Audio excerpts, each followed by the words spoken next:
bakka jirtan hundaan hulaa walitti cuftamee wal jala banaa walitti gayyaa waliin mari'adhaa walii qoodaa yaada bakka kuufne kana akkamittiin kana furmaata barbaada bakka kuufne kana akkamittiin kana furmaata barbaada hawaasaaf siyaasaan waan jiru wal keessa miseensaaf dabballeen hoogganoonni hundi hattaan qeessiif sheekiin waaqeffataan illeen kamaddan as keessa namni jedhan jiru hawaasaaf siyaasaa gargarii fageessa namni jedhan jiru amantii balleessa wanni jedhaa jiru waan walitti qabdan wal duraan diiginaa wal wajjin jabeessa walitti buutanii hawaasatti bu'uun tasumaa hin tayuu deeggartaaf gargaarta sabaatiin alatti siyaasaan kamiyyuu galma tokkoon gahuu galma keessa galtan uf duraan diiginaa madda irraa dhuuydan ufitti cuftanii ollaa haroon qabne irraa bishaan kadhaa ol gad hin fiiginaa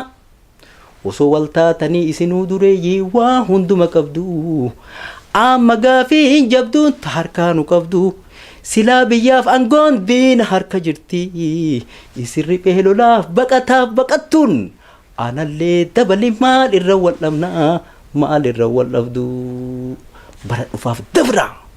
osoo nu wal nyaannu mootummaan gabroomsaan inni kun hin kufa inni kun hin dhufa bilisummaan keenna dhufee ka'ee ga'ee hulaa irra kufa nama najiifannu hulaa bilisummaa numa walitti cufa hamma yoomiititti gochi akka kanaa dhiiroo itti fufa irra mari'adhaa furmaanni waan kanas akkamitti hin dhufa bilisummaan keennaaf walabummaan keenna haasawaa fi hawwiin tasumaa hin dhufu bilisummaan keennaaf walabummaan keenna haasawaa fi hawwiin tasumaa hin dhufu hamma ciyaasaan diinaa diigameen kufnetti namni tokko kufeef namni lama kufeef jijjiiramni dhufu caasaa kana diiguuf namuu bakka jiruun halkanii fi guyyaa qabsotti haa fufu dhiiraa fi dubartiin qabsoo haa finiinsu dhiiraa fi dubartiin qabsoo haa finiinsu biyya diimokiraasiin ittiin hojjennetti qabsoo qawwee duwwaa wanni diina jeesu gabroomsaa qawwee fi humna waraanaatiin marteettiin uftiisu humna waraanaatiin waraananii jiisu dha'uu barbadeessu waraanu madeessu dha'uu barbadeessu waraanu madeessu dha'uu barbadeessu akka oduun fiidee gurra joornaalistii atattamaan geettu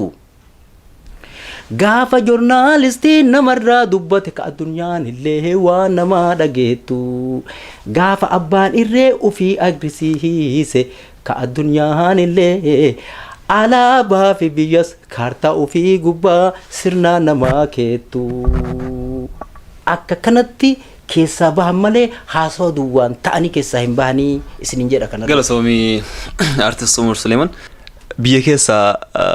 Oromiyaa keessaa akka odeeffamutti Artist Umar Suleeman boqotee jira oduun jedhu tokko ka'eetiin ture. Oduun sun mee akka arginuttus ta'ee haala nu gammachiisuun haala gaarii irratti si arginee jirra. Oduun sun mee eessaa dhufee maaliif ta'uu danda'e jettee yaaddaati?